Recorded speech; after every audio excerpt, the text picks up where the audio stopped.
और अब राज्य था पर राजा नहीं। भरत को जब ये ज्ञात हुआ कि कैकेयी के हट के कारण राम बन गए हैं तो उसका हृदय ग्लानि से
पिताश्री उन्होंने आपके वियोग में प्राण त्याग दी। क्या आप मुझे इस भार से मुक्त नहीं करेंगे? भरत, मैं जानता हूँ तुम्हारा प्रेम, तुम्हारा हृदय धर्म से भरा है, परंतु पिताश्री ने जो वचन दिया है उसे निभाना मेरा धर्म है। यदि मैं लौट गया तो रघुकुल की मर्यादा टूट जाए।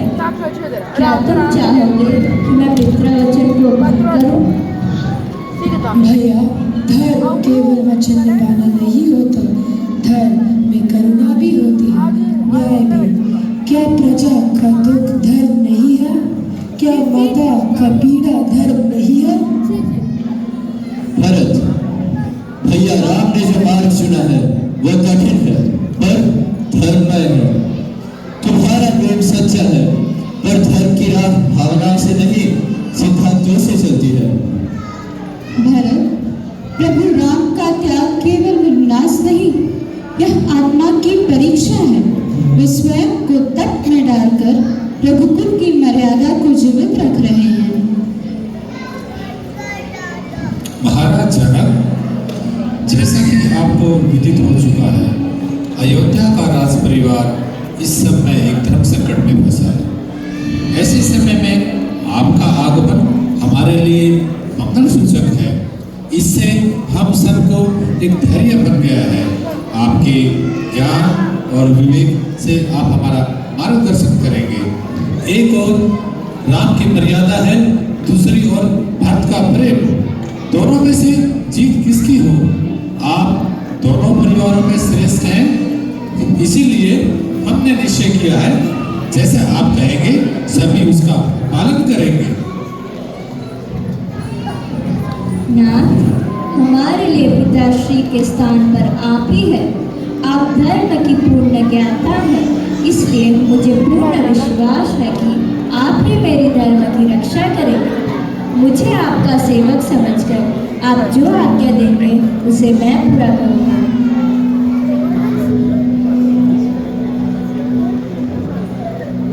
हे धर्म पिता, मैं अब आपकी भरोसे पर हूँ।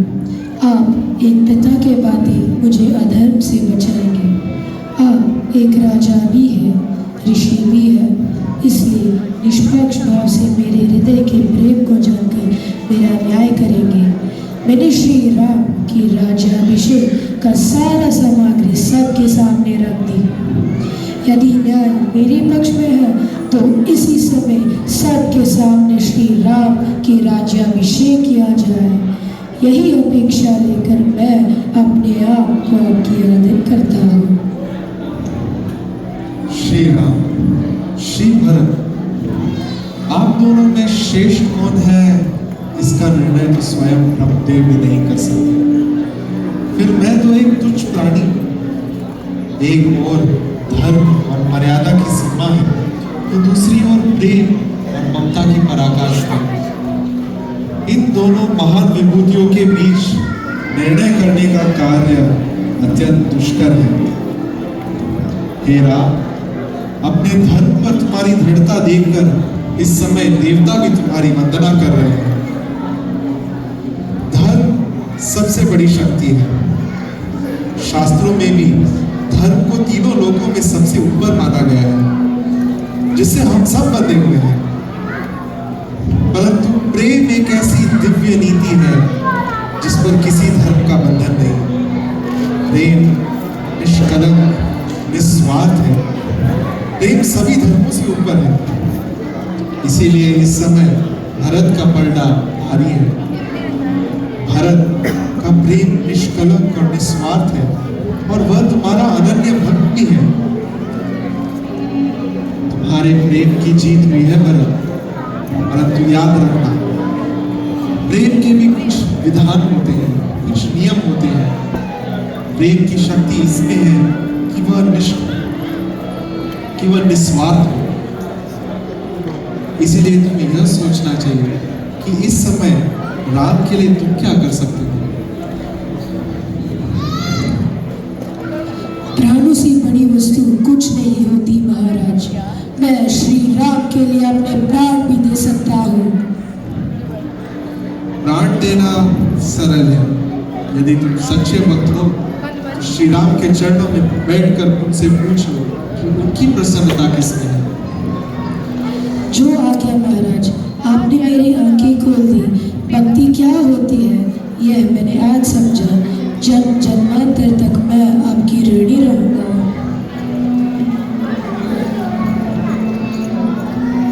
भैया आज्ञा दो, मुझे क्या करना है? भरत, आज राम तुम्हारे प्रेम के सामने हार गए। जो राज्य तुम मुझे देने आए हो उसे मैं स्वीकार करता हूँ, परंतु पिताश्री का भी वचन झूठा ना हो, इसलिए मेरी तुमसे एक प्रार्थना है। 14 वर्ष तक मेरी जगह राज्य के भार तुम संभालोगे। मैं 14 वर्ष बाद आकर तुमसे राज्य ले लूँगा। शायद 14 वर्ष बिछड़ना ही मेरा पापों का प्रायश्चित कर दे। पर एक बात याद रखना भैया, 14 वर्ष के बाद आपके आने में एक दिन की देरी की तो इसी चरण का सौगंध पाकर कहता हूँ कि आप अपने भरत की चिता जलते देखेंगे। नहीं भरत नहीं, मैं तुम्हें वचन देता हूँ, मेरे आने में एक दिन की भी देरी नहीं होगी। भैया कुछ मांगू तो दोगे? पगले, तुम मुझे प्राण मांगोगे तो इसी शर्त दे दूंगा। बताओ क्या मांगना है? मुझे आपकी चरण पादुका दे दीजिए। चरण पादुका? आपकी चरण पादुका को राज्य चिन्ह बनाकर राज्य सिंहासन पर रख दूंगा। आपकी लौटने तक उसी का आशीर्वाद लेकर मैं राज्य का भार संभालूंगा। इससे मुझे वंचित मत कीजिए। लक्ष्मण, भरत, तुम्हारी भक्ति ने हमें भाव विभोर कर दिया। तुम केवल अनुज नहीं, तुम प्रभु श्री राम के हृदय का विस्तार हो।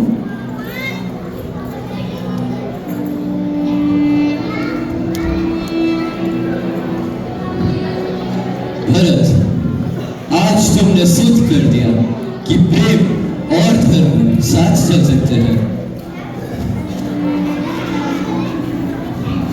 भरत, तुम धन्य हो, तुम धन्य हो, तुम धन्य हो। तुम्हारी सदा ही जय हो।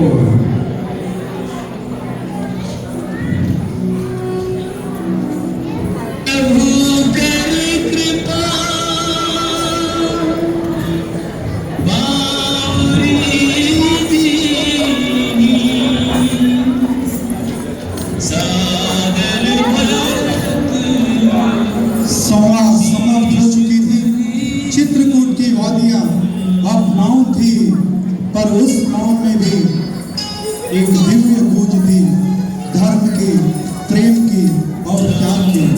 भरत ने श्री राम की चरण पादुका को सिर पर धारण किया, जैसे उन्होंने स्वयं को राम के चरणों में समर्पित कर दिया हो।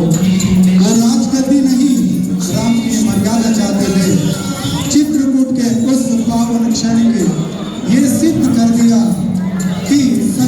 प्रेम अधिकार नहीं मांगता, वो समर्पण करता है। और इस प्रकार एक भाई ने अपने बड़े भाई के धर्म का सम्मान करते हुए स्वयं को राजा नहीं सेवक घोषित किया। ये कथा एक केवल वनवास की नहीं, ये मर्यादा पुरुषोत्तम राम के आदर्शों की और भरत के त्याग की अमर गाथा है। आज